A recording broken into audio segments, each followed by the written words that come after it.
नमस्कार दोस्तों, प्रस्तुत है मनु भंडारी द्वारा लिखी कहानी क्षय। सावित्री के यहाँ से लौटी तो कुंती यूं ही बहुत थका हुआ महसूस कर रही थी। उस पर से टुन्नी के पत्र ने उसके मन को और भी बुरी तरह मथ दिया। पापा को भी 2 बार खांसी का दौरा उठ चुका था। वह जानती थी कि वे बोलेंगे कुछ नहीं, पर उनका मन कर रहा होगा कि टुन्नी को वापस बुला ले। रात में लेटी तो फिर उसी पत्र को खोलकर पढ़ने लगी। दीदी, मेरा मन यहाँ जरा भी नहीं लगता। सारे समय पापा की और तुम्हारी याद आती रहती है। स्कूल वालों ने भी मुझे 8वीं में ही भर्ती किया है। उस दिन तुम मेरे हेडमास्टर साहब के पास चली जाती तो कितना अच्छा होता। पूरा 1 साल बच जाता। तुमने मेरे इतना सा काम नहीं किया दीदी, पूरा 1 साल बिगड़वा दिया। क्या सचमुच ही उसने टुन्नी का साल बिगड़वा दिया? नहीं नहीं, जो कुछ उसने किया ठीक ही किया।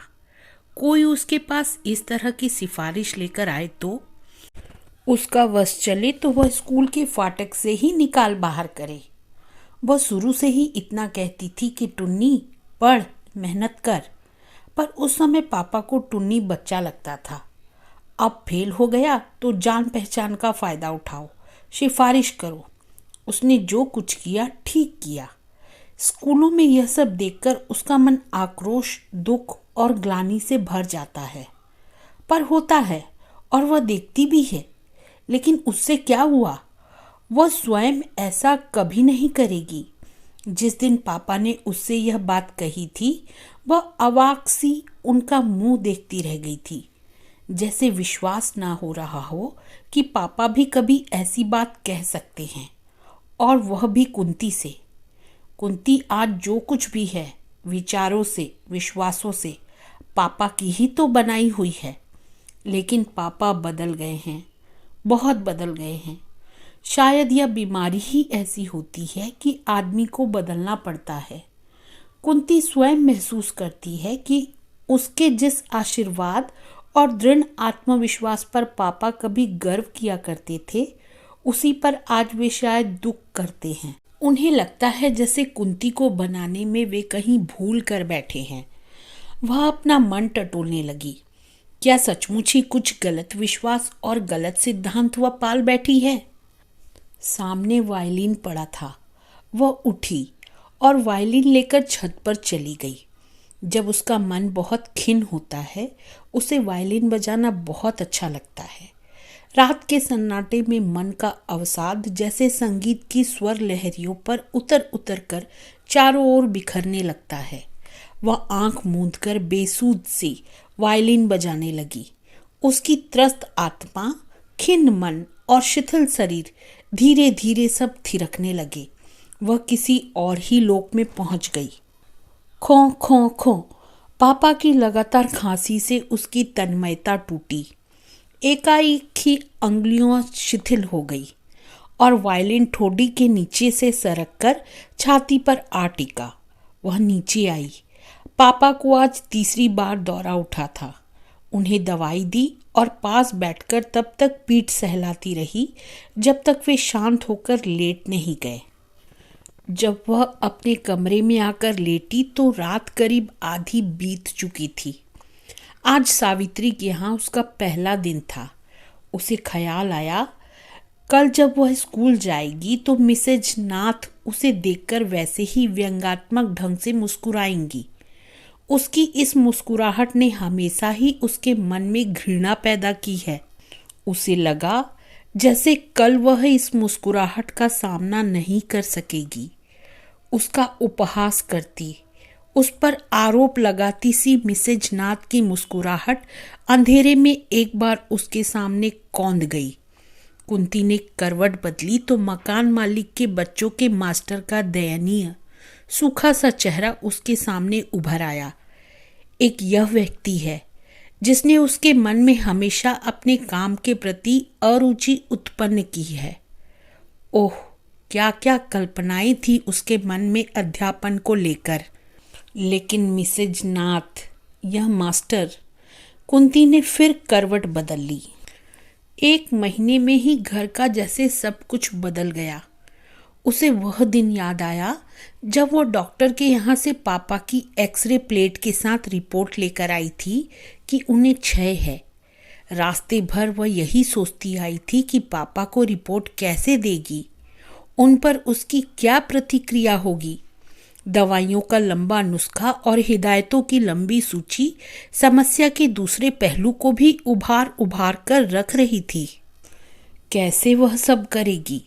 करना तो सब उसी को है। पिछले 4 सालों से इस घर के लिए वही तो सब कुछ करती आई है। वही तो पापा की पहली संतान है और पापा हमेशा ही कहते थे वह उनकी लड़की नहीं लड़का है। शुरू से ही उसे लड़के की तरह ही पाला। बचपन में वह लड़कों के साथ खेली, लड़कों के साथ पढ़ी और अब लड़कों की तरह ही घर को संभाल रही है।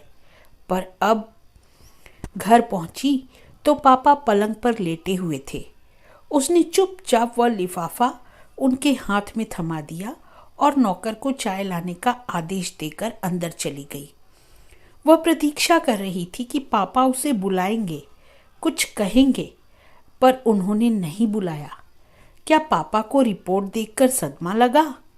क्या वह पहले नहीं जानते थे कि उन्हें क्षय है? फिर चाय पीने वह बाहर जाकर बैठी। शायद अब कोई बात चले, पर फिर मौन। पापा पैर फैलाकर तकिए के सहारे बैठे शून्य नजरों से आसमान निहार रहे थे। कुंती ने प्याला पकड़ाया तो चाय पीने लगे। खामोशी के वे क्षण कुंती को बहुत बोझिल लगे थे। सामने इतनी बड़ी समस्या है और दोनों यूं ही मौन बैठे हैं। स्थिति की गंभीरता को दोनों ही महसूस कर रहे थे, पर लग रहा था जैसे उसका नाम लेने भर से वह और विकट हो जाएगी। पापा शायद सोच रहे थे कि दोनों बच्चे कितने असहाय महसूस करने लगेंगे, और कुंती सोच रही थी कि बात करने से ही पापा के मन में जीवन के प्रति कैसी घातक निराशा छा जाएगी। दोनों बच्चों के अनिश्चित भविष्य की चिंता उन्हें कितना व्यथित बना देगी। पर मौन रहने से ही तो यह सब नहीं सुलझ जाएगा। तब केवल बात करने भर के लिए ही कुंती ने टुन्नी को इलाहाबाद भेजने की बात कह दी थी। वह जानती थी कि पापा इसका विरोध करेंगे। अपने बच्चों को वे एक दिन के लिए भी अपनी आंखों से दूर नहीं कर सकते। फिर टुन्नी छोटा था, अधिक लाडला, पर वे कुछ नहीं बोले थे। धीरे से इतना कहा था, भेज देना। कुंती को लगा जैसे पापा विवश होकर कह रहे हों, मैं कौन होता हूँ कुछ कहने वाला, अब तो तुम ही सब कुछ हो, जो चाहे सो करो, मैं क्षय का रोगी। कुंती की आंखें छलछला आई थी। थोड़ी देर बाद पापा ने रुकते रुकते कहा था, एक बार कोशिश करके इसे चढ़वा तो दे। तेरी हेडमास्टर साहब से अच्छी जान पहचान है, वहां भी जाए तो 1 साल तो बच जाए। जहर की तरह कुंती ने चाय का घुट निगला था और अपने को भरसक संयत करके बोली थी, पापा कम से कम स्कूलों को तो इन सारी बातों से भ्रष्ट ना करवाओ। टुन्नी मेरा अपना विद्यार्थी होता तब भी मैं उसे कभी नहीं चढ़ाती। उसके स्वर में आवेश नहीं था, पर दृढ़ता थी, और पापा चुप हो गए थे। पर आज टुन्नी का पत्र न जाने क्यों रह रह कर मन में टीस उठा रहा है। कुंती को लगा जैसे प्यास से उसका गला सूख रहा है। उसने उठकर पानी पिया। आकर लेटी तो नज़र फिर वायलिन पर पहुंच गई। एक बार फिर इच्छा हुई कि वायलिन लेकर छत पर चली जाए, पर उसने अपनी आंखें बंद कर ली। सावित्री की ट्यूशन वह निभा सकेगी? अब तो जैसे भी हो निभाना ही होगा। वह स्कूल में 6 घंटे काम करती है, तब जाकर उसे 200 रुपये मिलते हैं, और कहीं 1.5 घंटे के ही 200। फिर 1 महीने खुशामद की उसकी माँ ने। 4 चक्कर तो घर के ही लगाए, पर फिर भी। और उसकी आंखों के सामने मकान मालिक के मास्टर जी फिर घूम आए। वे मास्टर जी हैं, पर कभी रिक्शा में सामान लदवा कर लाते हैं तो कभी सेठानी का हिसाब लिखते हैं। वह तो जिस दिन भी देखेगी कि उसके सारे परिश्रम के बावजूद सावित्री नहीं सुधर रही, कुछ भी नहीं सीख रही, उसी दिन छोड़ देगी, चाहे कितनी ही मुसीबत क्यों न सहनी पड़े। सावित्री को पढ़ाना कोई सरल काम नहीं है। जो 8वीं के भी लायक नहीं है, उसे 9वीं में पास करवाना। 1 महीने में ही बैंक से पापा के 1000 से अधिक रुपए निकल चुके थे। वह नहीं चाहती है कि अब और निकले। पूंजी के नाम पर उसके पास कुल 5000 ही तो थे, जिनके प्रति उनका मोह उम्र के साथ ही साथ बढ़ता जा रहा था। लगता था जैसे यह रुपया ही उनका एकमात्र सहारा है। उसे वे कभी कुंती के ब्याह के लिए बताकर एक उत्तरदायी बाप होने का संतोष प्राप्त करते थे, तो कभी टुन्नी की पढ़ाई के लिए बताकर उसके उज्जवल भविष्य की कल्पना का सुख लेते थे। उसमें से भी अब खर्च होने लगा। कुंती भी क्या करती। यूँ तो पापा की पेंशन, अपनी तनख्वाह और गांव के मकान के किराए से वह अच्छी तरह काम चलाती आ रही थी, पर बीमारी का यह अतिरिक्त खर्च, और बीमारी भी अनिश्चित अवधि तक की। दूर कहीं मुर्गा बोला, यह क्या सवेरा होने आया? तो वह आज बिल्कुल नहीं सोने पाई। कल सवेरे से ही फिर जुट जाना है। बाजार, स्कूल, सावित्री, पापा की परिचर्या, उसका सिर भारी होने लगा। अपनी क्लास लेकर कुंती स्टाफ रूम में पहुंची और चुपचाप कुर्सी पर बैठकर बाहर देखने लगी। बहुत सी कॉपियां देखने को जमा हो गई थी, पर मन नहीं कर रहा था कुछ करने को। सिर बेहद भारी हो रहा था और नींद आंखों में घुल रही थी। तभी मिसेज नाथ अपनी भारी भरकम कंधों पर कापियों के 2 गट्ठर लादे घुसी। उसने देखकर भी नहीं देखा। नाथ भी कुछ नहीं बोली, चुपचाप कापियां देखने बैठ गई।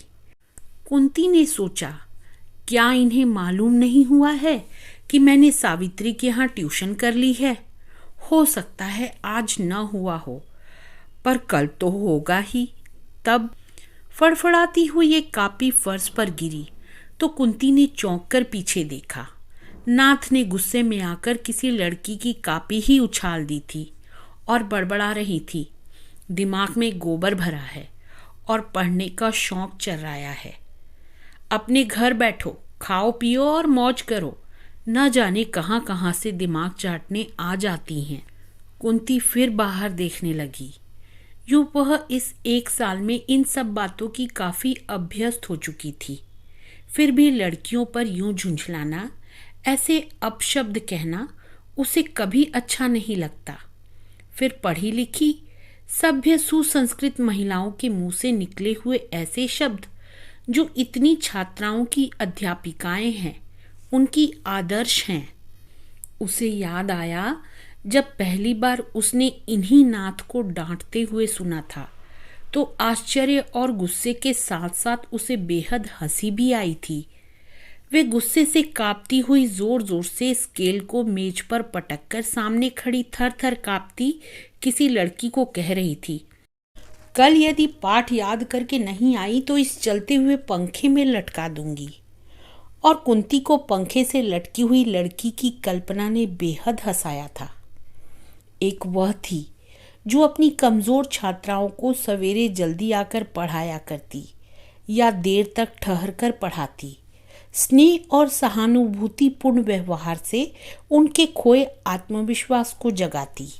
पढ़ाई के अतिरिक्त विभिन्न रुचियों के विकास के लिए नई योजनाएं बनाया करती थी। इस सब का परिणाम यह हुआ कि थोड़े ही दिनों में वह अपनी सहकर्मिणियों के बीच व्यंग और उपहास की पात्री और छात्राओं की परम प्रिय बहनजी बन गई थी।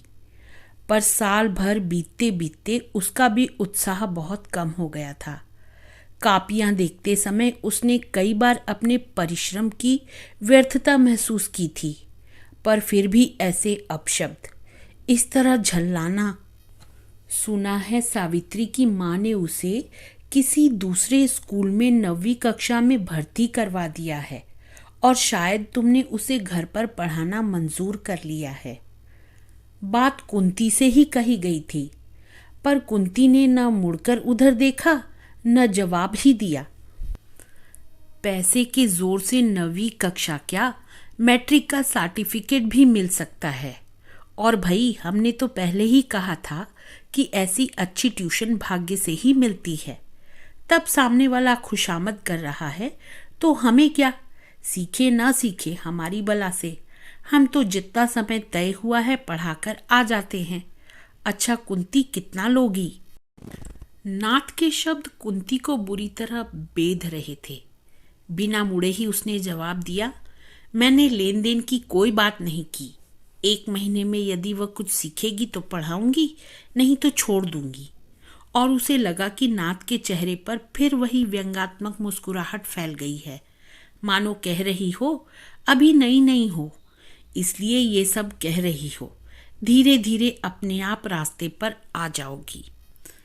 क्या सचमुच कुंती भी एक दिन नाथ जैसी हो जाएगी? घर जाकर कुंती ने चाय पी और सावित्री के यहाँ चलने की तैयारी करने लगी। चाय वह हमेशा पापा के साथ बैठकर ही पीती थी और उनकी तबीयत का हाल भी जान लेती थी। यूं नौकर अच्छा है, फिर भी उसने रमा बुआ को लिख दिया है कि वे गांव से आ जाएं। उसका तो बहुत सा समय बाहर निकल जाता है। घर का कोई आदमी पापा के पास होना ही चाहिए। वह उठने लगी तो पापा ने कहा, अभी तो स्कूल से आई है, थोड़ी देर आराम कर ले। वह बैठ गई। वह जानती है कि देर कर देने से ट्राम बस में ऑफिस की भीड़ हो जाती है, घुसना असंभव हो जाता है। फिर भी पापा की बात टालना नहीं चाहती। उसके इस दोहरे परिश्रम से पापा यूं ही काफी दुखी हैं। इस सब के लिए वे अपने को ही उत्तरदायी समझते हैं। कुंती उनके दुख को किसी प्रकार भी नहीं बढ़ाना चाहती। इस बीमारी ने कितना विवश, कितना निरीह बना दिया है पापा को। 1 महीना पढ़ा कर ही कुंती को लगा कि सावित्री को वह अब नहीं पढ़ा सकेगी। 1.5 घंटा पढ़ाने के लिए पूरा 1.5 घंटा और उसे बस में बिगाड़ना पड़ता है। और इस प्रकार स्कूल के बाद पूरे 3 घंटे सावित्री के नाम अर्पण हो जाते हैं। उसके बाद वह इतनी थक जाती है कि किसी पत्रिका की 2 पंक्तियां भी उससे नहीं पढ़ी जाती। कल जब वह लेटी थी, उसने देखा था कि वायलिन पर धूल की हल्की सी परत जम गई है। उसका मन टीस उठा था। उसने धूल पोंछी और चाह कर भी बजाने के लिए वह ऊपर नहीं जा सकी थी। बस एक टक उसे देखती रही थी और उसे लग रहा था कि यदि जिंदगी का यही रवैया रहा तो वो शायद फिर कभी वायलिन नहीं बजा सकेगी। इस कल्पना से उसकी आंखें छलछला आई थी। नहीं नहीं, जो भी होगा वह सहन कर लेगी, पर कल ही सावित्री की माँ से कह देगी कि वह अब पढ़ा नहीं सकेगी। और सचमुच वह दूसरे दिन कुंती ने जाकर सावित्री की माँ से कहा, देखिए, मैंने अपनी ओर से भरसक प्रयत्न किया, पर लगता है सावित्री को पढ़ाना मेरे लिए संभव नहीं होगा। सारे रास्ते वह संकल्प विकल्प करती रही थी। 1 महीने के मिले हुए 200 रुपयों से घर की आर्थिक स्थिति कितनी संभल जाएगी, यह भी उसके सामने था। पर फिर भी उसने कह ही दिया, यह क्या बहन जी, आपके भरोसे तो हमने नया स्कूल शुरू करवाया। आपके पास पढ़कर इसका मन कुछ कुछ लगने लगा था। ऐसा तो मत करिए, एक बार बस किसी तरह 10वीं में पहुंचा दीजिए। मैं बेहद थक जाती हूँ। दूर भी तो बहुत आना पड़ता है। फिर पापा बीमार हैं, उनकी देखभाल, दवा दारू करने के लिए भी तो मैं ही हूँ। पर कुंती को स्वयं लगा कि बात के अंत तक आते आते उसके स्वर की दृढ़ता जाती रही है। दूर तो है। कलाई में हीरे की चूड़ी नचाती हुई सावित्री की माँ बोली, पर 1 साल तो अब आप निभा ही दीजिए। फिर कुछ रुकते रुकते बोली, न हो, मैं गाड़ी का प्रबंध कर दूंगी। और क्या कर सकती हूँ। कुंती अवाक सी माँ का चेहरा देख रही थी। 200 रुपए और गाड़ी। बात यह है बहन जी कि सावित्री की बात एक बहुत बड़े घर में चल रही है। उन लोगों की एक ही जिद है कि लड़की 10वीं हो जाएगी तो शादी करेंगे। आप किसी न किसी तरह 10वीं में पहुंचवा दीजिए, फिर वो संभाल लेंगे। अब आजकल के लड़कों को भी क्या कहें। और यह सावित्री भी है कि आपके सिवा किसी से पढ़ने को राजी ही नहीं होती।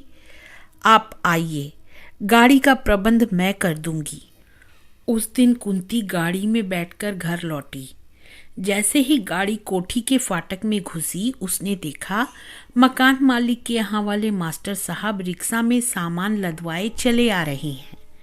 अपने को गाड़ी में पाकर उसका मन गर्व और आत्मसंतोष से भर गया। उसने ट्यूशन भी की तो आत्मसम्मान के साथ की। बड़ी कोठी को पार करके वह अपने घर के सामने उतरी। पापा ने सुना तो वे भी प्रसन्न हुए। दूसरे दिन संध्या को जब वह गाड़ी में बैठकर सावित्री के यहाँ जा रही थी तो उसने पहली बार देखा कि वह रास्ता कितना सुंदर है। ठसाठस भरी हुई बस में धक्के खाते समय शायद अपने को संभालने की चिंता ही अधिक रहती थी और काम से लौटे हुए सट सट कर खड़े प्राणियों के पसीने की दुर्गंध से सिर भन्नाता रहता था। उस सबको पार करके रास्ते का सौंदर्य देख पाना क्या कोई सरल काम था? थोड़े दिनों में तो उसे लगने लगा काश वह स्कूल भी गाड़ी में ही जा पाती। टुन्नी का मन अब लग गया था। मामा ने खबर दी थी कि वह पढ़ाई में भी अच्छा चल रहा है। पापा की तबीयत कभी ठीक कभी खराब ऐसे ही चलती। बोलना उन्होंने एक प्रकार से बंद ही कर दिया था। उनकी देखभाल के लिए रमा बुआ आ गई थी। कुंती के लिए वही स्कूल, घर, सावित्री, सारा घर जैसे ढर्रे पर चल रहा था। मन जब बहुत उबलता तो रात में ऊपर जाकर घंटों वायलिन बजाती। यही तो उसके नीरस जीवन का एक आधार था। उस दिन कुंती सावित्री को पढ़ाकर घर के लिए काम दे रही थी कि सावित्री की माँ ने एक बच्चे के साथ प्रवेश किया। बहन जी, यह सावित्री का भांजा है, अब से मेरे पास ही रहेगा। इसे कल ही स्कूल में डाला है। सावित्री के बाद थोड़ी देर तक इसे भी देख लिया करिए। कुंती को बोलने का अवसर दिए बिना ही वह बोले चली जा रही थी। बड़ा प्यारा बच्चा है, मीठी मीठी बातें करके आपका मन मोह लेगा। नमस्ते करो मुन्नू। और उस बच्चे ने छोटे छोटे हाथ जोड़ दिए। कुंती न हाँ कह सकी न ना। अब सावित्री के बाद आधे घंटे के करीब वह बच्चे को भी पढ़ाने लगी। संतोष और तसल्ली यही थी कि उसके बाद उसे गाड़ी घर तक छोड़ने आती थी और गाड़ी में बैठकर जब ठंडी हवा का झोंका उसके बदन को सहलाता था तो उसे बहुत अच्छा लगता था। धीरे धीरे यह सिलसिला बढ़ता गया। सावित्री के छोटे भाई बहन में से कोई न कोई अब आता ही रहता। कभी किसी को घर का काम पूछना रहता था तो किसी को टेस्ट की तैयारी करनी रहती थी। माँ बस इसी बात का ध्यान रखती थी कि सावित्री जब तक पढ़े कोई बच्चा कमरे में ना जा पाए। कभी कभी तो स्वयं उसके पास आकर बैठती। सावित्री की पढ़ाई की बात पूछती, पापा की तबीयत के बारे में पूछती, घर की और बातें पूछती और फिर कुंती के धैर्य की, उसके साहस की तारीफ करती हुई चली जाती। शुरू शुरू में कुंती को यह सब बहुत अटपटा लगता था। फिर धीरे धीरे वह इस सब की अभ्यस्त हो गई। रात को जब वह लेटी तो टुन्नी की बड़ी याद आ रही थी। आज स्टाफ रूम में देखे हुए एक सिनेमा पर बड़ी बातें होती रही थी। टुन्नी के जाने के बाद कितना नीरस हो गया है उसका जीवन। बिस्तर पर लेटे हुए पापा और काम में व्यस्त बुआ जी। उसके बराबर की और लड़कियां कितनी मौज करती हैं। घूमना फिरना, सैर सपाटे, हंसी मजाक, उसकी जीवन में तो यह सब दूर दूर तक भी नहीं है। क्या कहीं भी नहीं होगा? क्या उसका सारा जीवन यूं ही निकल जाएगा? जितना रुपया वो कमाती है उसमें कितने ठाठ से वह रह सकती है, पर वह जानती ही नहीं कि ठाठ क्या होता है, मौज क्या होती है। पापा क्या अब कभी अच्छे नहीं होंगे? कितने दिन वह इस तरह पड़े रहेंगे? टुन्नी होता तो वह कल ही उसके साथ सिनेमा जाती। कब टुन्नी बड़ा होगा और उसके कंधों का भार हल्का करेगा। सच, अब तो वह उब गई है। सामने वायलिन लटका था। अब वह बजा नहीं पाती, उसे देखती रहती है। उसे एकटक देखते रहना भी सांत्वना देता है। कितना कम हो गया है उसका वायलिन बजाना। जब तब समय मिलता है तो उसकी धूल पोंछ देती है। कभी कभी तो उसका मन करता है कि स्कूल, घर सब छोड़कर अपना वायलिन लेकर कहीं चली जाए और इतना बजाए कि उसका अस्तित्व ही मिट जाए। वह कुंती ना रहे, बस संगीत की एक स्वर लहरी बन जाए, उसमें मिल जाए। दिसंबर की छुट्टियों में टुन्नी आया। उसके आने से ही जैसे घर चहक उठा। पापा प्रसन्न, कुंती प्रसन्न। घर की एक रास्ता टूट गई। आते ही उसने फरमाइश की कि क्रिकेट का टेस्ट मैच देखेंगे। अभी भी क्रिकेट के लिए उसका पागलपना जैसे का तैसा बना हुआ था। पिछले साल सारे दिन क्रिकेट खेल खेल कर ही तो फेल हुआ था, पर इस बार कुंती ने टिकट का प्रबंध करने के लिए जमीन आसमान एक कर डाला। उसकी बड़ी इच्छा थी कि जैसे भी हो टुन्नी को वो मैच देखने के लिए भेज दे। इसी बहाने वह अपने परिचितों के घर भी हो आई, वरना आजकल तो मिलना जुलना भी छूट गया था। पर किसी तरह भी टिकट का प्रबंध नहीं हो सका। वह समझ नहीं पा रही थी कि लोगों पर ऐसा पागलपन कैसे सवार हो जाता है इस खेल को लेकर। किसी चीज का नशा भी होता है।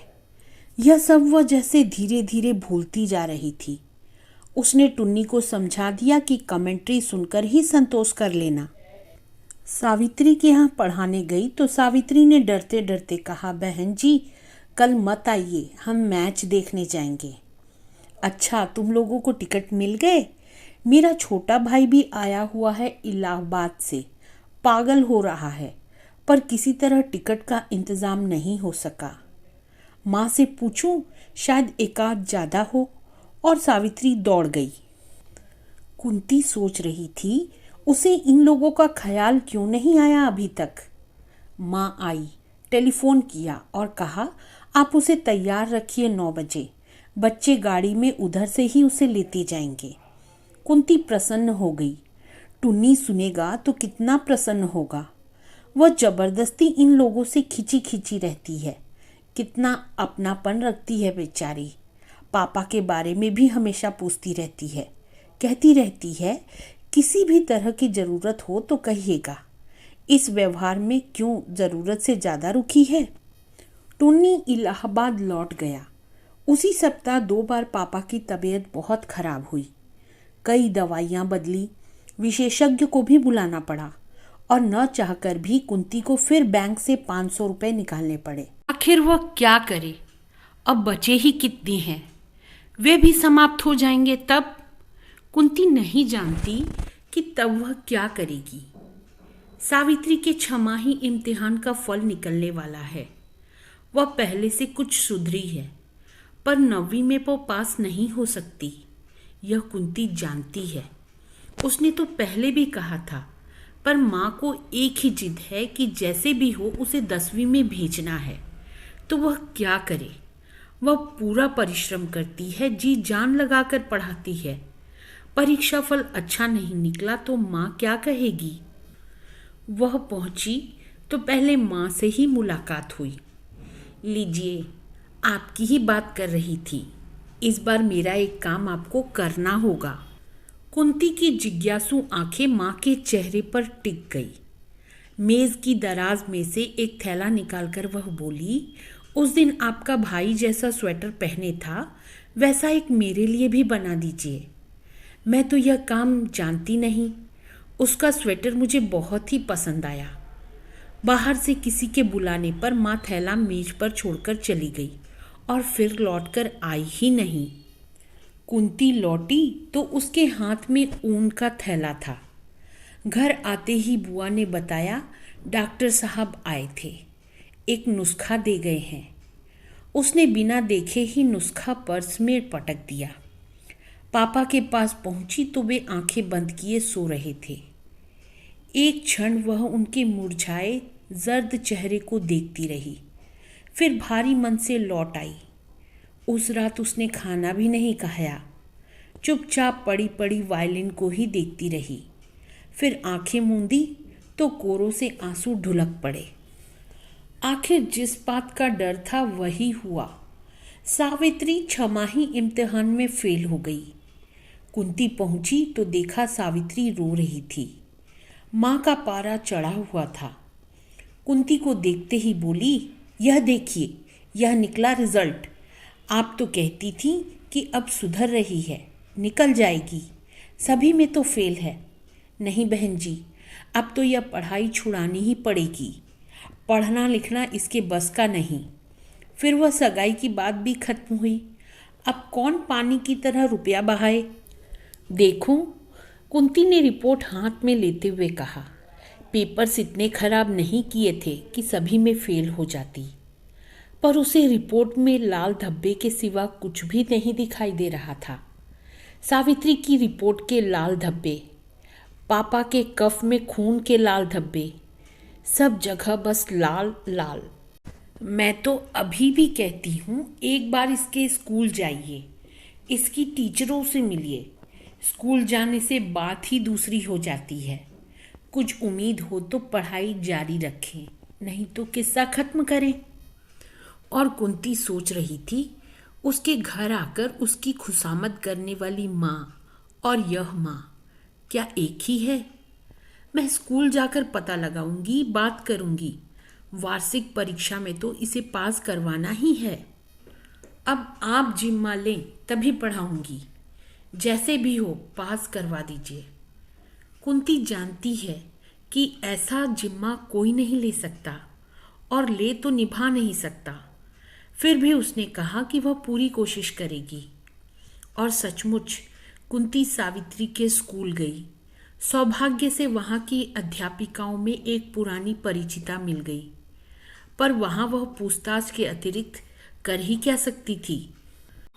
वह सावित्री को और ज़्यादा मेहनत से और अधिक समय देकर पढ़ाने लगी। अभी सावित्री का पढ़ना बंद हो जाए तो, इस तो के बारे में तो वह सोच ही नहीं सकती। गर्मियाँ आईं तो कुंती के नीरस, बोझिल, उदास दिन और भी लंबे हो गए। अब उसे न पापा की बीमारी की चिंता थी, न स्कूल के काम में कोई दिलचस्पी थी और न सावित्री को पढ़ाने में। फिर भी वह मशीन की तरह सब करती थी। अब सावित्री की माँ की कोई भी बात उसे बुरी नहीं लगती। लौटते समय कभी कोई बच्चा साथ हो जाता और माँ आजकल के जिद्दी बच्चों को कोसती हुई कह देती, बहन जी ज़रा 2 मिनट को उतरकर इसे जूता दिलवा दीजिएगा। ये ड्राइवर लोग तो ठगा लाते हैं। बच्चे भी क्या हैं, बात मुंह से पीछे निकलती है, चीज पहले चाहिए। कुंती दिलवा देती है। अब टुन्नी आ जाएगा। वह बेसब्री से टुन्नी की प्रतीक्षा कर रही थी। उसके आने से स्थिति में किसी तरह का भी अंतर पड़ने वाला नहीं था। फिर भी वह उसकी प्रतीक्षा कर रही थी। कितनी ही बार उसने पड़े पड़े सोचा कि टुन्नी के आते ही वह कहेगी, टुन्नी ले, अब तू संभाल। मैं नहीं जानती तू छोटा है या बड़ा, जो तेरी समझ में आए कर। मैं कहीं जाती हूँ। पापा का ठेका मैंने अकेले तो नहीं लिया। अब तक मुझ में दम रहा, मैंने संभाला। अब एक दिन भी मुझसे नहीं संभल था। और जब तब उसने ऐसा सोचा वह घंटों रोई। पापा से वह क्यों ऊब गई थी, क्यों जाने अनजाने मनाने लगी थी कि या तो पापा अच्छे हो जाएं या फिर। सावित्री को पास कराने के लिए उसने रात में देर देर तक जागकर प्रश्नों के उत्तर लिखे और कटवाए। इम्तिहान के दिनों में वह सवेरे शाम दोनों समय पढ़ाने गई। इतना सब करने भर भी पता नहीं यह पास होगी या नहीं। अचानक एक दिन पापा को जोर की कै हुई और सारा फर्श खून से भर गया। कुंती सकते में आ गई। बुआ जी ने रो रो कर घर भर दिया। डॉक्टर, दवाई, इंजेक्शन, भाग दौड़, पागलों की तरह कुंती ने सब किया।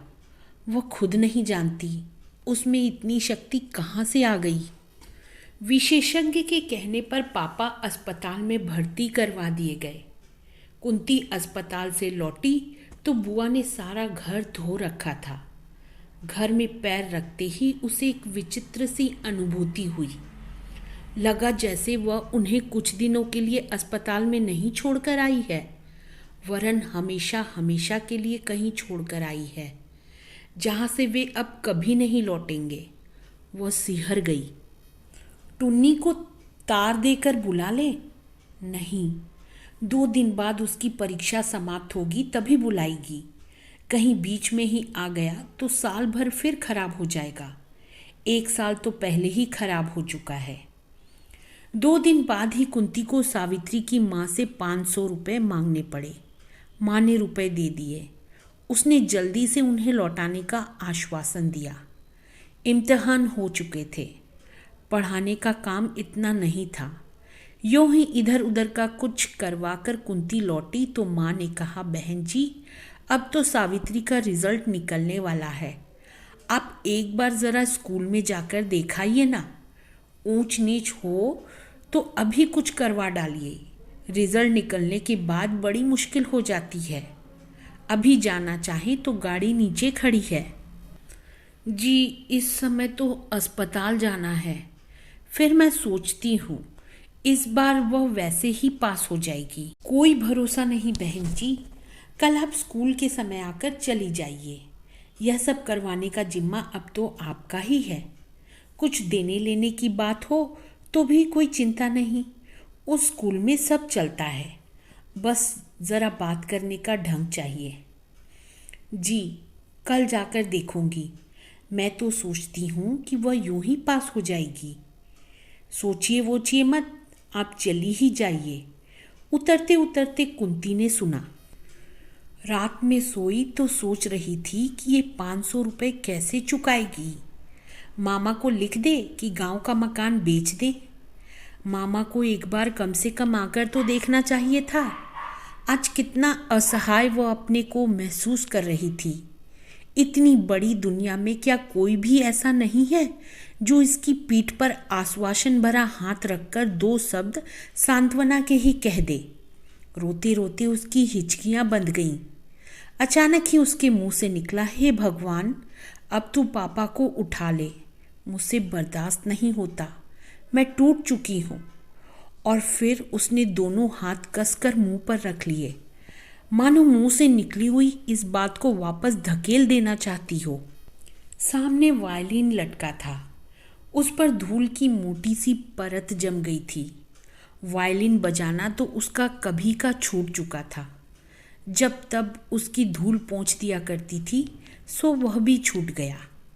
कितने दिनों से उसने धूल नहीं पोंछी। आज भी उससे नहीं उठा जा रहा है। क्या होगा केवल धूल पोंछकर? अब क्या वह कभी वायलिन बजा पाएगी? टेलीफोन करके, इधर उधर से कोशिश करके सावित्री की माँ ने पता लगा लिया कि सावित्री 2 विषयों में फेल है। एक विषय में फेल होती तो उसे चढ़ा दिया जाता, पर अब उसे नहीं चढ़ाया जाएगा। एक विषय में जैसे भी हो उसे पास करवाना ही है। कुंती जब पहुंची तो माँ ने बैठने भी नहीं दिया। बहन जी, यह मैंने पता लगा लिया, वरना सावित्री तो फेल ही हो जाती। आपने तो कह दिया पास हो जाएगी। आप तुरंत ही गाड़ी लेकर जाइए, अपनी पहचान वाली बहन जी से, बड़ी बहन जी से बात करिए। इधर उधर कोशिश करके पास करवा कर आइए, नहीं तो हमारे इतने रुपयों पर पानी फिर जाएगा। साल खराब हुआ सो अलग। किन 2 विषयों में फेल हो गई? वहाँ जाकर पता लगाइए। फेल हुई है यह तय बात है। आपने जिम्मा लिया था, अब तो पूरा करना ही पड़ेगा। आखिर कुंती से कोशिश करने पर भी कुछ नहीं बोला गया। गाड़ी नीचे खड़ी है। देर करने से अब काम नहीं चलेगा। 2 दिन बाद तो रिजल्ट ही निकल जाएगा। फिर कितनी मुश्किल होगी कुछ करवाने में। और हाँ, न हो तो कुछ रुपए लेकर जाइए। ढंग से बात करने से सब कुछ हो जाता है इस स्कूल में। हमने 9वीं में भर्ती करवा ही दिया था, आप अब चढ़वा दीजिए। कुंती बिना बोले चुपचाप नीचे उतर गई। सबसे पहले वह अपनी परिचिता के पास गई, पर वह समझ ही नहीं पा रही थी कि क्या कहे, कैसे कहे। उसकी मित्र काम करते हुए भी इधर उधर की बातें कर रही थी। तुम बहुत दुबली दिखाई दे रही हो, पापा कैसे हैं, आदि आदि। कुंती स्वयं नहीं जानती उसने क्या कहा, कैसे कहा। बस इतना ही उसे याद है कि वह एक अध्यापिका से और मिली थी, प्रधानाध्यापिका से भी मिली थी। उनसे मिलने के लिए काफ़ी देर तक उसे बाहर प्रतीक्षा करनी पड़ी थी। वह बैठी भी रही थी। उसे याद नहीं कि उसे उनसे मिलकर कुछ आश्वासन भी मिला था या नहीं। उसे यह भी पता नहीं था कि लौटकर माँ से क्या कहेगी। नीचे उतरी तो प्यास से उसका गला बुरी तरह सूख रहा था। मई की गर्मी भी कितनी भयंकर होती है। उसने चपरासी से पानी मांगा। उधर से एक भारी भरकम महिला हंसती हुई पेपर्स का बंडल लिए गुजरी। कुंती को लगा महिला मिसेज नाथ से कितनी मिलती जुलती है। चपरासी ने पानी लाकर दिया तो एक सांस में ही वह सारा गिलास खाली कर गई। पता नहीं जल्दी पीने के कारण या क्यों उसे बड़े जोर की खांसी आई। वह खांसती ही चली गई, खौं खौं खौं, यहाँ तक कि उसका मुंह लाल हो गया और आंखों से पानी निकलने लगा। एक हाथ से छाती दबाए और दूसरे हाथ से रुमाल मुंह पर रखे वह गाड़ी की ओर बढ़ी। खांसी बंद हुई, पर फिर भी उसके कानों में जैसे वही आवाज़ गूंजती रही, खौं खौं खौं। एकाएक कुंती को लगा कि उसकी यह खांसी, यह खोखली खोखली आवाज़ पापा की खांसी से कितनी मिलती जुलती है। हूबहू वैसी ही तो है। सहम कर उसने गाड़ी के शीशे में देखा। कहीं उसके चेहरे पर भी तो वैसा कुछ नहीं जो उसके पापा के चेहरे पर। तो दोस्तों, यह थी कहानी 6। उम्मीद है आपको यह कहानी पसंद आई होगी। अब मिलती हूँ अगली कहानी के साथ। तब तक के लिए अलविदा।